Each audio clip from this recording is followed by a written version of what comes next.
Hi students, welcome back to my channel the commerce tribe. इस video में हम unit 3 cover करेंगे, fundamentals of investment का। और यूनिट 3 हमारा इक्विटी एनालिसिस एंड वैल्यूएशन से रिलेटेड है। इसमें कुछ एनालिसिस हैं, कुछ मेथड्स हैं, उनके बारे में हम जानेंगे और उनसे रिलेटेड कुछ जो भी न्यूमेरिकल क्वेश्चंस हैं उनको सॉल्व कर रहे होंगे। इसमें हम ये भी देखेंगे कि कुछ प्रीवियस क्वेश्चंस पेपर हैं जो इस चैप्टर से रिलेटेड हैं, मतलब इम्पॉर्टेंट हैं, तो उसको भी हम सॉल्व कर रहे होंगे। ओके, तो हम शुरू करते हैं। कॉन्सेप्ट को पहले समझते हैं क्या है फंडामेंटल एनालिसिस। फंडामेंटल एनालिसिस का मतलब है कि हम कंपनीज़ के जो भी फाइनेंशियल स्टेटमेंट्स वगैरह हैं उनको हम चेक करते हैं, उनको हम पढ़ते हैं, उनके बेसिस पे हम एनालिसिस कर रहे हैं। कंपनी के फाइनेंशियल स्टेटमेंट्स को देखना, इंडस्ट्री की कंडीशंस को, कोई भी जैसे सिमिलर काइंड ऑफ इंडस्ट्री है उसको पढ़, उसके जो भी कंडीशंस हैं उनको पढ़ना। और ओवरऑल इकोनॉमी को क्या कहते हैं, ओवरऑल इकोनॉमी को एनालिसिस करना ताकि हम एस्टिमेट कर पाएँ स्टॉक के ट्रू वैल्यू को, इंट्रिंसिक वैल्यू को। ठीक है, अगर इंट्रिंसिक वैल्यू हायर है मार्केट प्राइस से तो ऐसा माना जाता है, ऐसा है कि वो स्टॉक बहुत अच्छा है और उस पर हम अच्छा रिटर्न मिल सकता है, तो लोग खरीदते हैं।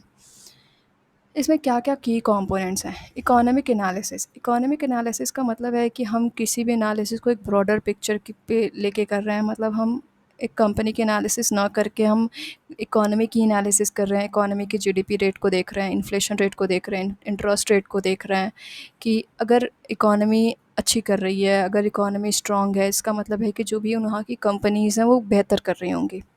इंडस्ट्री एनालिसिस का मतलब होता है कि मान लो सिमिलर काइंड ऑफ इंडस्ट्री जो हैं, अगर मान लो एक कंपनी है, उससे रिलेटेड जो भी इंडस्ट्रीज़ हैं उनको एनालिसिस करना, उनके क्या ग्रोथ रेट है, उनके कंपटीशन क्या है, उनके क्या, उन्होंने क्या ट्रेंड्स को फॉलो कर रहे हैं, क्या उनकी जो भी इंडस्ट्री है वो बूम कर रही है या फिर स्ट्रगल कर रही है। इन सारी चीज़ों को अगर एनालिसिस कर रहे हैं तो वो हम कहते हैं इंडस्ट्री एनालिसिस है। कंपनी एनालिसिस का मतलब है कि हम कंपनी के फाइनेंशियल स्टेटमेंट को, जैसे रेवेन्यू को, प्रॉफिट को, डेट को और मैनेजमेंट क्वालिटीज़ वगैरह को एनालिसिस कर रहे हैं। इसके कुछ स्टैंडर्ड्स दिए हुए हैं, जैसे कि अर्निंग पर शेयर हो गया, प्राइस टू अर्निंग रेशियो हो गया, डेट टू इक्विटी रेशियो हो गया, रिटर्न ऑन इक्विटी रेशियो हो गया। इन सारे रेशियोज़ के हेल्प से हम कंपनी एनालिसिस कर सकते हैं और फाइनेंशियल स्टेटमेंट्स की हेल्प से। यहाँ पे एग्जांपल दिया है कि suppose you are analysing X Y Z limited, तो उसका ईपीएस जो है $5 है, स्टॉक प्राइस दिया हुआ है $50 और जो डेट टू इक्विटी रेशियो दिया है 0.5। तो इंडस्ट्री एवरेज पी रेशियो जो दिया गया है वो 12 है और X Y Z P ratio है 10 है। इसको हम डिवाइड कर लेंगे 50 में डिवाइड बाई 5 से, ईपीएस क्या कहते हैं, स्टॉक प्राइस से डिवाइड बाई ईपीएस से, तो हमारा निकल के आ जाता है पी रेशियो। तो इन सारे इन्फॉर्मेशन के बेसिस पे देखा जा रहा है कि जो भी स्टॉक है उसको अंडर वैल्यू किया गया है, जो भी सिमिलर काइंड ऑफ इंडस्ट्रीज़ हैं। तो इस तरीके से ये इस एनालिसिस को किया जाता है और फाइंड आउट किया जाता है कि क्या उस शेयर को ख़रीदना हमारे लिए अच्छा है या नहीं अच्छा है। फंडामेंटल एनालिसिस हमें हेल्प करता है कि हम स्टॉक प्राइसेस को अच्छे से एनालिसिस कर पाएँ और ये देख सकें कि उनको ख़रीदना चाहिए या बेचना चाहिए। ठीक है, टेक्निकल एनालिसिस देखते हैं। टेक्निकल एनालिसिस का मतलब है कि हम डायरेक्टली क्या कहते हैं, कंपनी के फाइनेंशियल्स को ना चेक करके हम स्टॉक प्राइसेस चार्ट को चेक कर रहे हैं। जैसे कि हम जब स्टॉक वगैरह में इन्वेस्ट कर रहे होते हैं तो हम चार्ट्स को देख रहे होते हैं, कैंडल स्टिक्स चार्ट्स वगैरह को देख रहे होते हैं, ताकि हम प्रिडिक्ट कर सकें कि क्या होने वाला है आगे, मतलब प्राइस बढ़ने वाली है या घटने वाली है। तो उसको हम टेक्निकल एनालिसिस करते हैं। एक बार हम पढ़ते हैं इसको।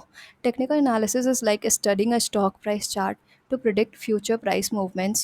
Instead of looking company financials, you can analyze patterns in stock prices, trading volume and other market data. It assumes, हाँ, ये थ्योरी अज्यूम करती है कि जो भी हिस्ट्री है, मतलब जिस तरीके से पास्ट एक्सपीरियंसेस रहा है प्राइस का, स्टॉक प्राइस का, उसी तरीके से आगे भी रहेगा। और इस वजह से वो हिस्टोरिकल डेटास को पढ़ते हैं। इसके क्या टूल्स हैं, लाइक प्राइस चार्ट्स के लिए लाइन है, बार चार्ट्स हैं, कैंडल स्टिक्स हैं। इन सारे टूल्स के हेल्प से हम फ्यूचर प्रिडिक्शन कर सकते हैं प्राइस से रिलेटेड। क्या ट्रेंड्स हैं, मतलब अगर स्टॉक काफ़ी ज़्यादा राइज़ कर रहा है या काफ़ी ज़्यादा फॉल कर रहा है।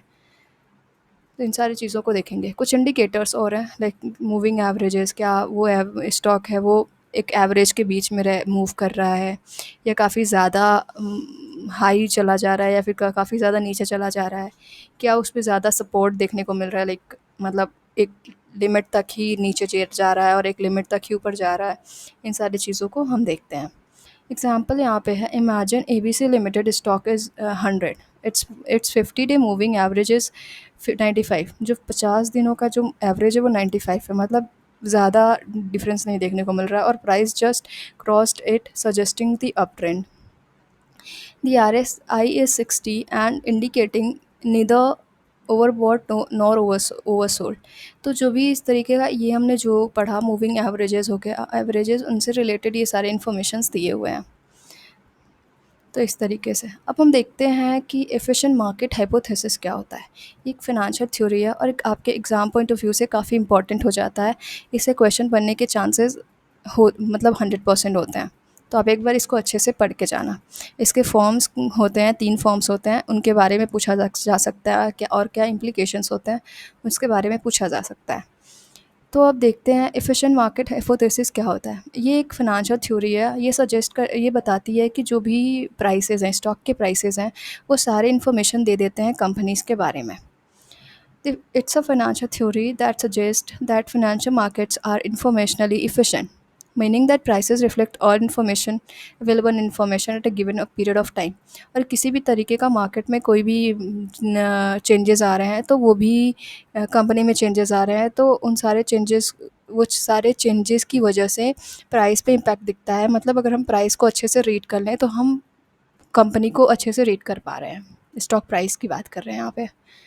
तो इसका क्या अज़म्पशन है? इसका अज़म्पशन ये है कि जो भी इन्फॉर्मेशन एफिशिएंसी देखने को मिलती है, like market process and reflect all. जो भी मार्केट्स में प्रोसेस हो रहा है, चेंजेस आ रहे हैं, तो वो सारी चीज़ें इन्फॉर्मेशन क्विकली प्राइसेस में अवेलेबल हो जा रही है। मतलब तुरंत प्राइस, अगर हम प्राइस को पढ़ रहे हैं तो हम सारे तरीके से इन्फॉर्मेशन को पढ़ पा रहे हैं। जो स्टॉक प्राइसेस हैं रैंडमली और अनप्रेडिक्टेबली मूव की कर रही हैं और इसकी वजह से क्या कहते हैं कि ये टफ़ हो जाता है अच्छे से पढ़ पाना इस थ्योरी के बेसिस पे। अब हम देखते हैं कि इसके क्या-क्या फॉर्म्स हैं। वीक, इसमें 3 फॉर्म्स हैं, लाइक वीक है, सेमी स्ट्रॉन्ग है और स्ट्रॉन्ग है। Prices reflect all historical market data making technical analysis ineffective. इसमें जो भी प्राइसेस है वो सारे हिस्टोरिकल मार्केट डेटा को दिखा रहे होते हैं और जिसकी वजह से टेक्निकल एनालिसिस है वो काफ़ी ज़्यादा इनइफेक्टिव हो जाता है, पढ़ना काफ़ी मुश्किल हो जाता है।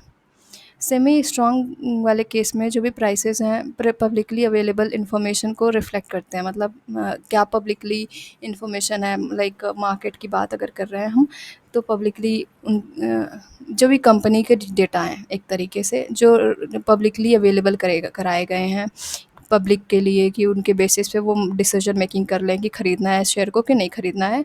तो उसमें सेमी स्ट्रॉन्ग वाले केस में हम देखते हैं, हम एक क्वेश्चन के हेल्प से काफ़ी इसको अच्छे से, मतलब इसका मैंने एक डिटेल फॉर्म दिया है, आप इसको एकदम अच्छे से एक बार पढ़ लेना। स्ट्रॉन्ग वाले केस में जो भी इंफॉर्मेशन है, पब्लिक है, प्राइवेट है, उन सारी चीज़ों को में रिफ्लेक्ट करता है और वो इसकी जिसकी वजह से चीज़ों का, अगर मान लो कि बहुत ज़्यादा फ्रीक्वेंट चेंजेस आ रहे हैं प्राइस किसी मार्केट या कंपनी में, तो उस केस में जो भी रीडिंग्स हैं उनको पढ़ना थोड़ा मुश्किल हो जाता है। तो ये सारे फॉर्म्स ऑफ क्या कहते हैं EMH का है, एफिशिएंट मार्केट हाइपोथेसिस।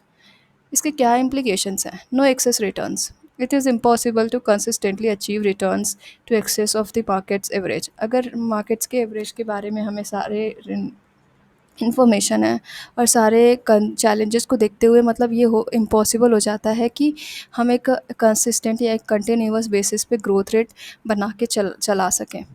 डाइवर्सिफिकेशन, जो इन्वेस्टर्स को ज़्यादा से ज़्यादा डाइवर्सिफिकेशन पे फोकस करना चाहिए ताकि वो अपने जो भी कॉस्ट वगैरह हैं उनको मिनिमाइज़ कर सकें। Market efficiency, markets are generally efficient but may exhibit anomalies and inefficiencies. जो भी मार्केट्स हैं, मतलब ऐसा माना जाता है कि मार्केट्स में जो भी चेंजेस आ रहे हैं वो काफ़ी एफिशिएंट माने जा रहे हैं, लेकिन वो हमेशा ट्रू इन्फॉर्मेशन ही देंगे, उनसे जो भी क्या कहते हैं रिज़ल्ट निकल के आएगा वो ट्रू ही होगा, उसमें इनएफिशिएंसीज़ नहीं देखने को मिलेगी, ऐसा ज़रूरी नहीं है। अब हम देखते हैं कि valuation of equity shares. Valuation of equity shares का मतलब है कि इक्विटी शेयर्स लाइक शेयर्स की जो ट्रू वैल्यू है उसको फाइंड करना, उसको वैल्यू करना, उसी को वैल्यूएशन ऑफ इक्विटी शेयर्स कहते हैं। इसमें कुछ मेथड्स हैं, लाइक इसमें 2 मेथड्स की बात की गई है, डीडीएम मॉडल और profit to earning ratio model. अब हम इसको समझते हैं न्यूमेरिकल्स के हेल्प से। जो डीडीएम मॉडल है वो जो भी stock DDM DDM estimates stock value based on the present value of its future dividends. जैसे मान लो फ्यूचर डिविडेंड्स क्या कहते हैं डिस्ट्रीब्यूट होने वाला है, उन सारे फ्यूचर डिविडेंड्स को हम अगर प्रेजेंट वैल्यू पे डिस्काउंट कर देते हैं, तो उन इसको इससे जो भी उस जो भी प्राइस निकल के आती है वो एक डीडीएम मॉडल के यूज़ से स्टॉक की इंट्रिंसिक वैल्यू फाइंड की गई है। ये अज्यूम करता है कि डिविडेंड इन्वेस्टर्स को रिसीव होगा और इन्वेस्टर ज़्यादा से ज़्यादा खरीदेगा डिविडेंड्स को पाने के लिए, और इस जो भी डिविडेंड होगा उसमें एक कांस्टेंट ग्रोथ रेट हमेशा देखने को मिलेगा। इसका जो फॉर्मूला है वो है कि P0। P0 का मतलब है कि इंट्रिंसिक वैल्यू, मतलब करंट प्राइस की जो भी इंट्रिंसिक वैल्यू है जिसको हमको निकालना है। D1 का मतलब है कि एक्सपेक्टेड डिविडेंड क्या हो सकता है अगले साल। R का मतलब है कि रेट ऑफ रिटर्न क्या एक्सपेक्ट कर रहा है एक इन्वेस्टर, और G का मतलब है कि कांस्टेंट ग्रोथ रेट जो कि हमारे क्वेश्चन में अवेलेबल होगा। इसका अजम्पशन क्या है? अजम्पशन ये है कि जो भी कंपनी होगी वो डिविडेंड को पे कर रही होगी, उस डिविडेंड में एक कांस्टेंट ग्रोथ रेट देखने को मिलेगा, और जो आर होगा मतलब रिटर्न होगा वो हायर होगा जी से। अब हम देखते हैं न्यूमेरिकल के बेसिस पे। There is a question like suppose X Y Z limited pays a dividend of $2 this year. ये करेंट क्या कहते हैं, करेंट डिविडेंड दिया गया, मतलब D0 दिया हुआ है। एक्सपेक्टेड टू ग्रो एट 5%, ये स्मॉल जी दिया हुआ है। Investors required the 10% of return, ये दिया हुआ है आर, स्मॉल आर। अब हम देखते हैं, कैलकुलेट करते हैं कि हमारे स्टॉक की वैल्यू क्या है। सबसे पहले हम इसको कैलकुलेट करेंगे फर्स्ट स्टेप में कि नेक्स्ट ईयर डिविडेंड क्या हो सकता है। तो नेक्स्ट ईयर डिविडेंड को निकालने के लिए हमारे पास जो भी करंट डिविडेंड दिया हुआ है यहाँ पे ₹2, $2, उसको हम इंटू करेंगे 1 से, और 1+G मतलब जो भी ग्रोथ रेट है, और कैलकुलेट करेंगे, और जो भी इन्फॉर्मेशन आएगा वो हमारा D1 होगा, मतलब कि क्या कहते हैं एक्सपेक्टेड डिविडेंड क्या होगा नेक्स्ट ईयर। अब हम GGM मॉडल लगाएंगे, गॉर्डन ग्रोथ मॉडल। जो हमने क्या कहते हैं DDM मॉडल पढ़ा, उसको हम गॉर्डन ग्रोथ मॉडल भी कहते हैं। तो अब उसका फॉर्मूला देख लेते हैं। हमने ये फॉर्मूला ऊपर देखा कि P0 का मतलब है कि हमें इंट्रिंसिक वैल्यू निकाल रहे हैं शेयर की।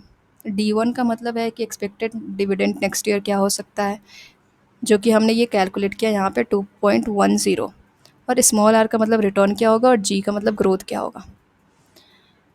और सारे इन्फॉर्मेशंस को D1 को हम 2.1 यहाँ से कैलकुलेट जो किया उसको ले लेंगे, और फिर उसके बाद रिटर्न और ग्रोथ हमारे क्वेश्चन में दिया हुआ है, हम डिवाइड बाई 100 करके जो भी इन्फॉर्मेशन आएगा, जो भी नंबर आएगा उसको करके हम वैल्यू को निकालेंगे। अगर हमारी जो भी इंट्रिंसिक वैल्यू निकल के आती है मार्केट प्राइस से कम पे आती है, एक मार्केट प्राइस कम है और इंट्रिंसिक वैल्यू ज़्यादा है, तो उस केस में माना जाता है कि स्टॉक अंडर वैल्यूड है। और अदरवाइज़ अगर दूसरा वाइस वर्सा केस है तो उस टाइम पे देखेंगे कि वो ओवर वैल्यूड है।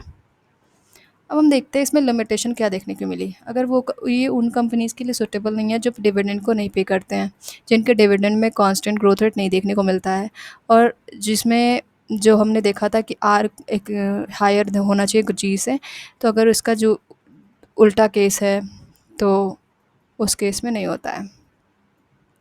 अब देखते हैं हम नेक्स्ट मॉडल जो है PE model, profit to earning ratio model. जो profit to earning ratio model है उस केस में जो भी हमारे स्टॉक के वैल्यू को हम वैल्यू करते हैं, हम मल्टीप्लाई करते हैं अर्निंग पर शेयर से और निकालते हैं अपने इंट्रिंसिक वैल्यू को। फार्मूला है यहाँ पे बहुत ही सिंपल फार्मूला है कि P0 इंट्रिंसिक वैल्यू को निकालने के लिए मतलब स्टॉक इंट्रिंसिक वैल्यू को निकालने के लिए EPS दिया हुआ, अर्निंग पर शेयर क्वेश्चन में दिया होगा, प्रॉफिट टू अर्निंग रेशियो भी दिया होगा। हम इन दोनों को जब मल्टीप्लाई करते हैं तो हमारा जो इंट्रिंसिक वैल्यू है वो निकल के आता है। जो अर्निंग पर शेयर होता है, क्वेश्चन में अगर करंट दिया होगा तो करंट लेंगे और एक्सपेक्टेड दिया होगा तो एक्सपेक्टेड दिए लेंगे, वो क्वेश्चन पे वेरी करेगा। क्या स्टेप्स इसमें इसमें इन्वॉल्व हैं। सबसे पहले हम कंपनीज़ के ईपीएस को चेक करेंगे, फाइनेंशियल स्टेटमेंट्स को चेक करेंगे, ताकि हम ईपीएस को आइडेंटिफाई कर पाएँ। इन केस अगर इन्फॉर्मेशन दिया, फाइनेंशियल स्टेटमेंट से रिलेटेड इन्फॉर्मेशन दिया हुआ है क्वेश्चन में, तो इन उस केस में क्वेश्चन को टफ बनाने के लिए थोड़ा इसी तरीके से दे दिया जाता है। अदरवाइज़ ईपीएस डायरेक्ट भी दिया हो सकता है क्वेश्चन में। और जो भी पी रेशियो होगा उसको एस्टिमेट किया जाएगा। जो भी पी रेशियो होता है उसको एस्टिमेट किया जाता है जो भी सिमिलर काइंड ऑफ इंडस्ट्रीज़ होती हैं उनके बेसिस पे, और फिर मल्टीप्लाई किया जाएगा पी रेशियो से ईपीएस को, और फिर उसके बाद जो भी वैल्यू आएगा वो स्टॉक की इंट्रिंसिक वैल्यू होगी। अब देखते हैं हमारे न्यूमेरिकल क्या है। मतलब एक न्यूमेरिकल है, ABC limited has an EPS of $4। देखिए यहाँ पे ईपीएस जो है हमारे प्रोवाइडेड है क्वेश्चन में ही। The industry average is this and ABC is growing at faster and so estimate 18। तो हमारा जो बाद वाला आता है, मतलब जो बाद में एस्टिमेट करके आएगा पी रेशियो, जैसे पी रेशियो यहाँ पे 2 दिया हुआ है, लाइक 15 और 18। लेकिन हमने देखा कि जब एबीसी कंपनी थी वो ग्रो करने लगी, जिसकी वजह से जो उसकी प्रॉफिट टू अर्निंग रेशियो 18 हो गया। तो हम 18 वाले बेसिस पे ही हम कैलकुलेट करेंगे अपनी पीओ को, मतलब इंट्रिंसिक वैल्यू को, और इसको मल्टीप्लाई करने के बाद जो भी इन्फॉर्मेशन आएगी वो हमारे स्टॉक की इंट्रिंसिक वैल्यू होगी। ओके, अब देखते हैं हम कि हाँ, लिमिटेशन देख लेते हैं कि जो प्रॉफिट टू अर्निंग रेशियो है वो उसमें मतलब वेरी करती है इंडस्ट्रीज़ टू इंडस्ट्रीज़। टेक वाले इंडस्ट्रीज़ के पी रेशियो हाई हो सकते हैं, यूटिलिटीज़ जैसे, मतलब कुछ इंडस्ट्रीज़ हैं जिसके लो प्रॉफिट टू अर्निंग रेशियो हो सकती है। अर्निंग्स मैनिपुलेटेड हो सकते हैं, मतलब कि जो भी इंटरनल लोग हैं काम कर रहे हैं अकाउंटिंग वगैरह पे, तो उनकी वजह से मैनिपुलेटेड भी हो सकते हैं। और डिविडेंड इग्नोर हो जाता है यहाँ पे, और कैश फ्लोज वगैरह इग्नोर हो जाता है। अब हम देखते हैं न्यूमेरिकल क्वेश्चन। यहाँ पे एक न्यूमेरिकल क्वेश्चन है कि X Y Z limited has a following data.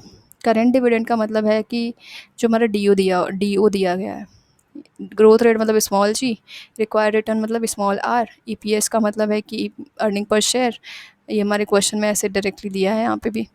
Industry का मतलब है कि इंडस्ट्री जो पी रेशियो है इंडस्ट्री का 14 है, लेकिन ऐसा माना गया कि बाद में, मतलब देखा गया कि कंपनी अच्छी कर रही थी, इंडस्ट्री अच्छी कर रही थी, जिसकी वजह से जो अर्निंग पर ratio profit to earning ratio है वो 16 हो जाती है।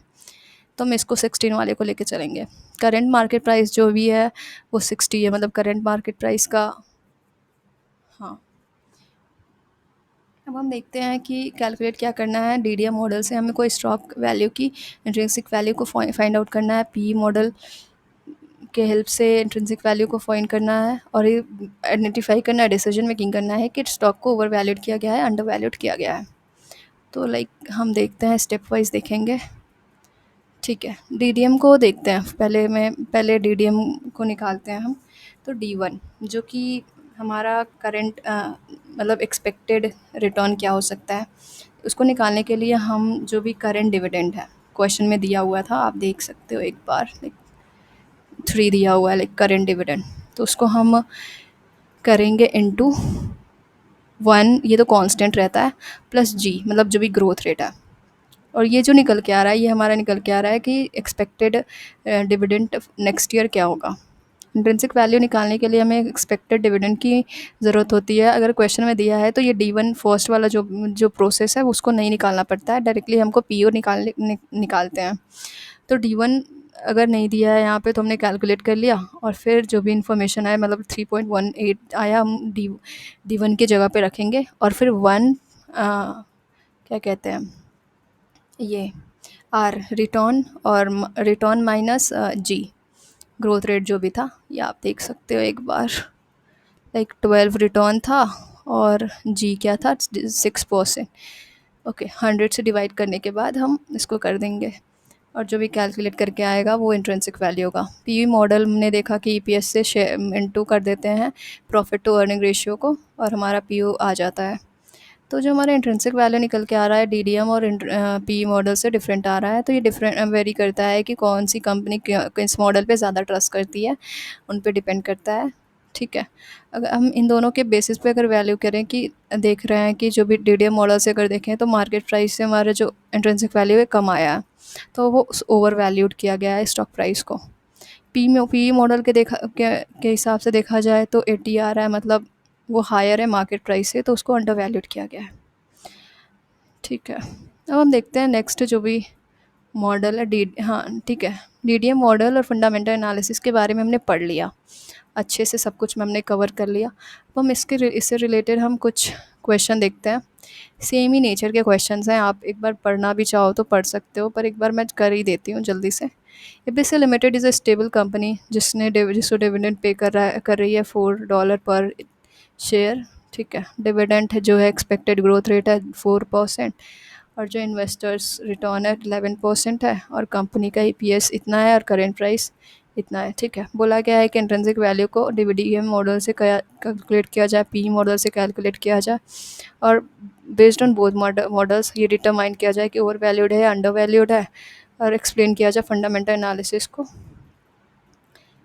कि किस तरीके से इन्वेस्टमेंट डिसीजन में वो हेल्पफुल होता है। तो ठीक है, देखते हैं। DDM calculation, DDM Gordon growth model के हिसाब से देखा जाए तो यहाँ पे निकालना है हमें पीओ, जो भी इंट्रिंसिक वैल्यू है, तो उसमें यहाँ पे इसका फॉर्मूला है एक्सपेक्टेड रिटर्न, एक्सपेक्टेड क्या कहते हैं डिविडेंड नेक्स्ट ईयर, और आर माइनस जी रिटर्न और ग्रोथ। ठीक है। सारे इन्फॉर्मेशन को क्वेश्चन में दिए हुए थे, लाइक ठीक है यहाँ पे, लाइक यहाँ पे देख सकते हो, यहाँ पे दिया हुआ है इन्फॉर्मेशन, तो इसको हम सारे फार्मूला में डालेंगे, फिर जो भी आएगा हम देख लेंगे। डी वन यहाँ पे नहीं दिया हुआ था डायरेक्ट, तो हमने फार्मूला लगा के यहाँ पे निकाला, ले देख सकते हैं आप। अब हमने ये सारी चीज़ें ऊपर देख ली है, पी मॉडल के हिसाब से देखते हैं, ईपीएस से इनटू कर देते हैं प्रॉफिट टू अर्निंग रेशियो, और ये सारी चीज़ें सेम है। फिर डीडीएम और पी मॉडल के हेल्प से हम आइडेंटिफाई करेंगे अगर मार्केट प्राइस अगर इंट्रिंसिक वैल्यू कम होती है मार्केट प्राइस से, तो उसका मतलब है कि ओवर वैल्यूड है। अदरवाइज़ अगर इंट्रिंसिक वैल्यू हाई है मार्केट प्राइस से, तो माना जाएगा कि ओवर वैल्यूड है, अंडर वैल्यूड है। फंडामेंटल एनालिसिस का मतलब हमने पढ़ा कि कंपनी के फाइनेंशियल्स को चेक करना कि स्ट्रांग है या नहीं, रेशियोज़ को चेक करना, इंडस्ट्रीज़ को चेक करना, इकोनॉमी को चेक करना, फंडामेंटल एनालिसिस के अंडर आ जाता है। ये सारे, ये तो मैंने काफ़ी स्मॉल में शॉर्ट में दे दिया। मैंने पहले जो एक्सप्लेन किया था वो काफ़ी अच्छे से डिटेल्ड में किया था, आप एक बार अच्छे से उसको कवर कर लेना, क्योंकि ये एनालिसिस इम्पॉर्टेंट है एग्ज़ाम पॉइंट ऑफ व्यू से। ये सारे जो भी क्वेश्चंस हैं वो थोड़े सिमिलर नेचर के हमने जो भी क्वेश्चंस को किया थोड़ा मतलब टूटे हुए फॉर्म में किया। अब हम एक कॉम्प्रहेंसिव क्वेश्चन देख लेते हैं प्रीवियस ईयर क्वेश्चन के बेसिस पे। एक सेकेंड। हाँ, ये सारे क्वेश्चंस वही हैं, ओवर वैल्यू। ठीक है। How this semi strong form of EPS affect the investment decision making. आप ये सारे इन्फॉर्मेशन को एक बार अच्छे से पढ़ लेना, वीडियोस को पॉज करके, वीडियोस का काफ़ी लंबी हो जाएगी। हम एक क्वेश्चन देखते हैं जो कि हमारा प्रीवियस वे क्वेश्चन पेपर का पार्ट है। इसमें बताया गया है कि explain the different forms of market efficiency. मैंने बोला था ना, ये जो मार्केट एफिशिएंसी का जो टॉपिक है, जो थ्योरी दिया गया था फाइनेंशियल थ्योरी, वो काफ़ी इंपॉर्टेंट है, आप एक बार पढ़ लेना अच्छे से। उनके क्या इम्प्लीकेशंस हैं, उनके क्या 3 फॉर्म्स हैं और इनके इम्प्लीकेशंस क्या हैं, मैंने बहुत डिटेल वो में दिया है। पहले मैंने शॉर्ट में दिया था ताकि मैं बाद में इसको अटैच कर सकूँ। ठीक है। तो इसको आप एक बार पढ़ लेना। अब हम देखते हैं कि हमारा जो न्यूमेरिकल पार्ट था, न्यूमेरिकल पार्ट में देख पढ़ते हैं। A company will not be able to make any dividend for the first 4 year. Company पहले 4 साल के लिए कोई डिविडेंड नहीं पे कर रही है, और हमने देखा था कि जब कंपनी डिविडेंड पे नहीं कर रही है तो उसके लिए जो डीडीएम मॉडल हो जाता है वो इनएफिशिएंट माना जाता है, मतलब इसका कोई मतलब ही नहीं है। तो हम फर्स्ट 4 ईयर के लिए हम किसी भी तरीके का कैलकुलेशन नहीं करेंगे, लेकिन after the this cap it will pay a dividend of 5। जो 5th ईयर का डिविडेंड है वो 5 रुपीज़ है, और एक्सपेक्टेड ग्रोथ विटनेस किया गया था 12% का। फिर 2 साल बाद कंटिन्यूस ग्रोथ, जो भी ग्रोथ रेट था वो बढ़ गया, तो हम जो भी 10%, और उसके बाद कैलकुलेट करेंगे हम। इसमें पूछा गया कैलकुलेट करो इंट्रिंसिक वैल्यू को अगर रेट ऑफ रिटर्न 14% है। तो हम देखते हैं कि पहले हमें कैलकुलेट करना है डिविडेंड। पहले साल तो कोई डिविडेंड था नहीं था, 5वें साल में डिविडेंड पे किया गया था 5 रुपये, और जो ग्रोथ रेट देखने के लिए मिला था 12%। तो हम एक्सपेक्टेड डिविडेंड करेंगे, फाइंड करेंगे नेक्स्ट ईयर का। तो D5 के इन्फॉर्मेशन के बेसिस पे नेक्स्ट ईयर तो D6 ही होगा। तो हम डिविडेंड जो भी D5 का होगा वो मेंशन कर डालेंगे यहाँ पे, और इंटू 1 प्लस जो भी ग्रोथ रेट होगा, इनको इंटू करने के बाद जो आएगा हमारा ये expected dividend for the year 6 होगा। अब ईयर 7 में जो हमारा ग्रोथ रेट है वो चेंज हो जाता है, लाइक 12 नहीं, ग्रोथ रेट सेम ही है, लाइक आगे चेंज होगा, ठीक है। तो D7 का भी सेम वे में हम कैलकुलेट कर लेंगे। अब हम देखते हैं stock prices eight the end of 6। तो उस केस में हम लगाएंगे DDM मॉडल के फॉर्मूला को, और निकालेंगे लाइक एक्सपेक्टेड जो भी नेक्स्ट ईयर का रेट क्या कहते हैं डिविडेंड है उसको डालेंगे R-G, और कैलकुलेट कर देंगे कि at the end of the 6th year क्या इंट्रिंसिक वैल्यू होगा। Discounting cash flows to present value, हमने पढ़ा था ना कि मॉडल में जो भी क्या कहते हैं डिविडेंड है जो हमने पेमेंट करने हैं आगे आने वाले टाइम पे, तो उनको हम डिस्काउंट कर दे रहे थे एट अ प्रेजेंट वैल्यू, ताकि हम जो भी इंट्रिंसिक वैल्यू है शेयर्स के उसको फाइंड आउट कर सकें। तो उस केस में DDM डिस्काउंट कैश फ्लोज के नेम से भी क्वेश्चन आ सकता है। तो देख सकते हैं आप ईयर 5 में निकालने के लिए, ईयर 5 का निकालने के लिए हम सेम फॉर्मूला ही है, हम उसको मेंशन करेंगे, और फिर एट लास्ट इन सारी चीज़ों को हम ऐड करेंगे यहाँ पे, जिससे हमें इंट्रिंसिक वैल्यू को फाइंड हम निकाल सकेंगे। ये ग्राउंडेड फिगर है 2 डेसिमल पर, ठीक है। अब नेक्स्ट क्वेश्चन भी देखते हैं। ABC Limited has paid just a dividend of this in the view of rapid growth of company. The dividend is expected to grow 20% per year and for the next 2 year. The dividend का growth rate देखा गया है 9% infinitely with the expected return of 18%. Find out the price of an investor should be ready to pay for the share. और हाँ, एक और important बात है कि आप लोग ये मत सोच के जाना कि क्वेश्चन और में आएगा या फिर ऑप्शन में आएगा, तो हम इस क्वेश्चन को नहीं करते हैं। 10 मार्क्स का क्वेश्चन इससे आना ही आना है। मैंने ये दोनों क्वेश्चन जो उठाए हैं वो सेम ही, मतलब एक ही क्वेश्चन के ऑप्शन में आए थे, मतलब आप कोई भी ऑप्शन लेते तो आपको क्वेश्चन करना पड़ता। अब देखते हैं फ्यूचर डिविडेंड्स को निकालने के लिए ईयर 0 में डिविडेंड फर्स्ट साल पहले ईयर में जो ग्रोथ रेट देखा गया था 20% का, तो उसके बेसिस पे हम एक्सपेक्टेड रिटर्न को निकाल लेते हैं।